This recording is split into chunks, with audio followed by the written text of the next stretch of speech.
Bon Vincent, jeune padawan, c'est ton premier essai avec nous. Déjà, ça me fait bien plaisir. Je vois que tu as déjà ton casque et tes gants. Il te manque plus que les clés. Tiens, lève-la. Merci Eric. Tu t'inquiètes pas, c'est petit, hein, mais c'est parce qu'en fait, Annabelle, elle a pris une petite caméra. C'est pour que vous rentriez tous les deux à l'intérieur de l'image. Hein. Ça me va très bien. Moi, de toute façon, les scooters 50, c'est mon domaine. Bon, je vous laisse. Vous prenez soin de lui. Hein. Allez, à plus.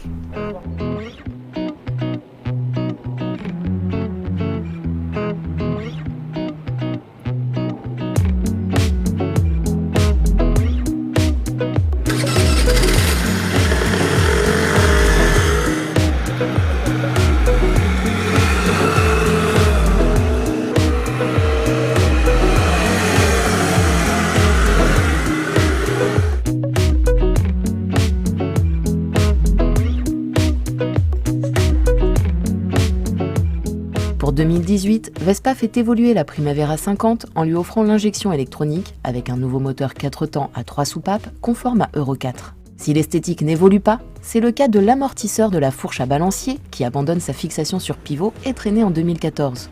Alors Vincent, toujours la Dolce Vita en Vespa ?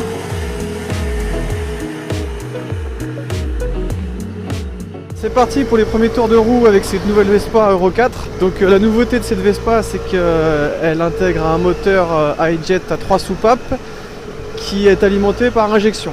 Donc quand on la ralentit, on n'entend quasiment pas le moteur. Une fois qu'on met les gaz, on l'entend pas beaucoup plus. Donc c'est plutôt agréable.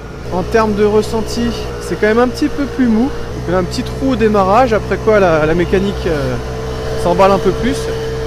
Bon, c'est pas foudre de guerre, mais c'est quand même relativement correct. Les reprises manquent un peu de pêche dans les bas régimes. Par contre, une fois que la Vespa est lancée, on a un peu plus de répondants lorsqu'on remet les gaz. On est plutôt bien assis, mais la selle est un petit peu ferme. On pose les deux pieds au sol facilement avec cette hauteur de selle de 781 mm. Moi, pour information, je fais 1m70. Donc sur les routes abîmées, les suspensions absorbent plutôt bien les chocs, aussi bien à l'avant que sur le train arrière. Les suspensions ne sont pas trop sèches. On est très maniable, le train avant est super léger, donc la prise en main est immédiate. En ce qui concerne le freinage, il est relativement progressif. On a un bon mordant, aussi bien sur l'avant que sur l'arrière. Seul petit défaut propre à Piaggio, les leviers de frein sont très en avant, donc il faut aller les chercher. Alors par contre, il y a un petit truc qui me dérange, c'est le marchepied grimpant. Alors certes, c'est très joli, mais ça laisse pas forcément trop de place pour les pieds. L'espace est un peu restreint. Au niveau de la planche de bord, il n'y a rien qui change.